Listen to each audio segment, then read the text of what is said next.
Terence Crawford versus Julius Indongo, August 19th, Nebraska on ESPN.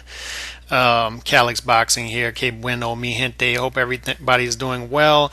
And thank you for listening to the video. I'm just going to do a quick preview here.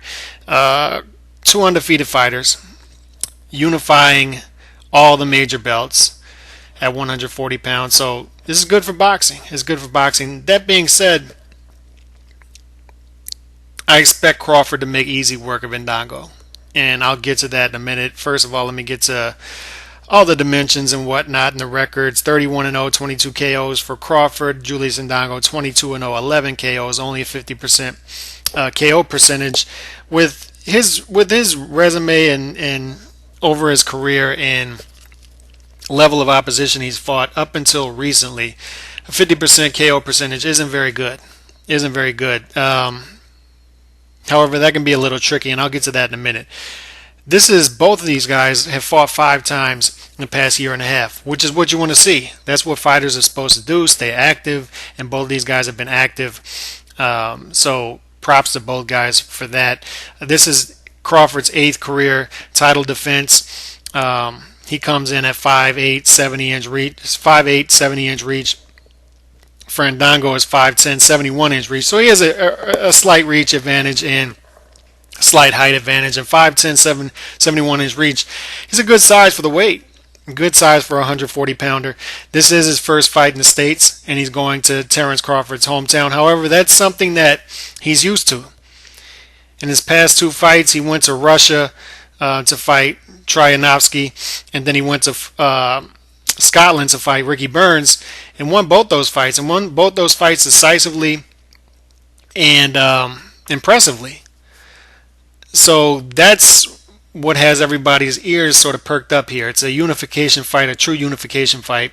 I know people don't really pay attention to the belts anymore, which they shouldn't. The belts are a disgrace at this point. All the belts out there. However, two good. These are clearly the 2 best fighters at 140. If you take Mikey Garcia out of the equation, so Indongo, a worthy opponent here, but there is a clear talent gap between these 2 guys. Now let me start off with Indongo first, because most people won't know much about him. Probably haven't seen much of him. 34 years old, southpaw. Like I said, first fight in the U.S. Been pro for 8 years, turned pro in 2009. Didn't fight a high level of competition up until this past year when he fought Tryanovsky. A lot of people thought he was going to lose that fight in Russia. Went to Russia, fought him in his hometown, and knocked him out with a counter punch. And it was a beautiful counter punch, a counter left. The guy is a southpaw. Knocked him out. And it surprised a lot of people, especially with a guy with not much power. And then Eddie Hearn put Ricky Burns in there. Ricky Burns, a guy who's close to washed up, late in his career. And so Eddie Hearn saw this as an opportunity to get his guy Ricky Burns a couple titles, add some more belts to his resume, and that was a miscalculation because Indongo boxed Ricky Burns' ears off.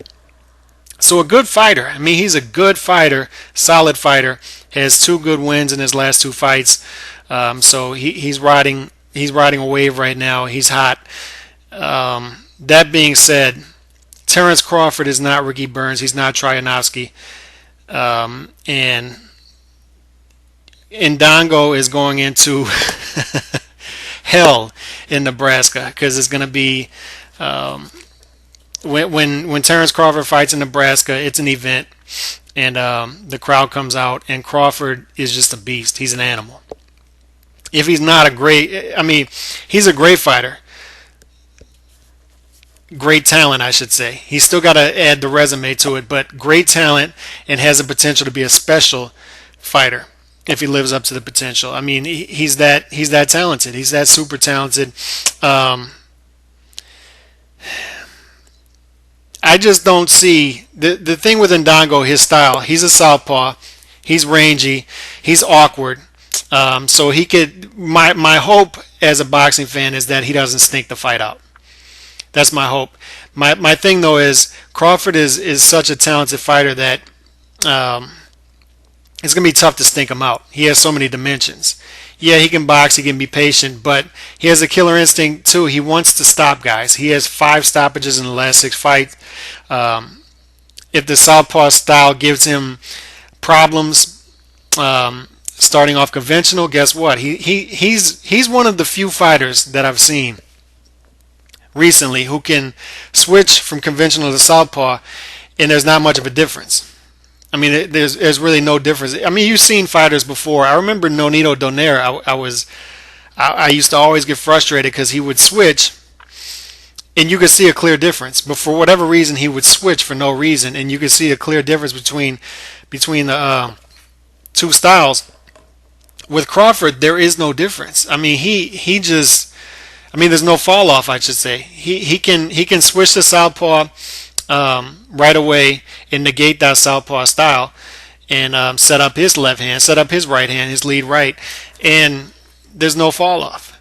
So I just see too many dimensions for Terence Crawford, for Indongo to stink him out, to do what he did against Ricky Burns. He's definitely not going to knock out Crawford with a counter left like he did Tryanovsky. It's just a huge jump for Indongo, and there's a huge talent gap, pretty big talent gap. I just see Indongo as a decent champion, your decent run-of-the-mill champion, and I see Crawford as a potential special fighter who can go up to 147 and 154 in the future and beat guys and win major titles at many different weight classes. That's the type of talent we're talking about here. So I like Crawford all day. I actually like him to stop Indongo. I think he's going to break him down and stop him late in the fight. He just has that killer instinct now. He wants to stop guys. He wants to stop guys. And he's doing it consistently. And he's fighting consistently. So that's good as well. So Crawford beats Indongo by late stoppage. That's how I see this playing out. Indongo, good, solid fighter. And he's doing what you want to see fighters do. He's going into these other fighters' hometowns, home countries, and challenging them because he wants to be great. So props to him, and I actually hope he has some success in this fight and makes it a good fight. But I just think Crawford's going to be too much. So Crawford by late stoppage. Peace.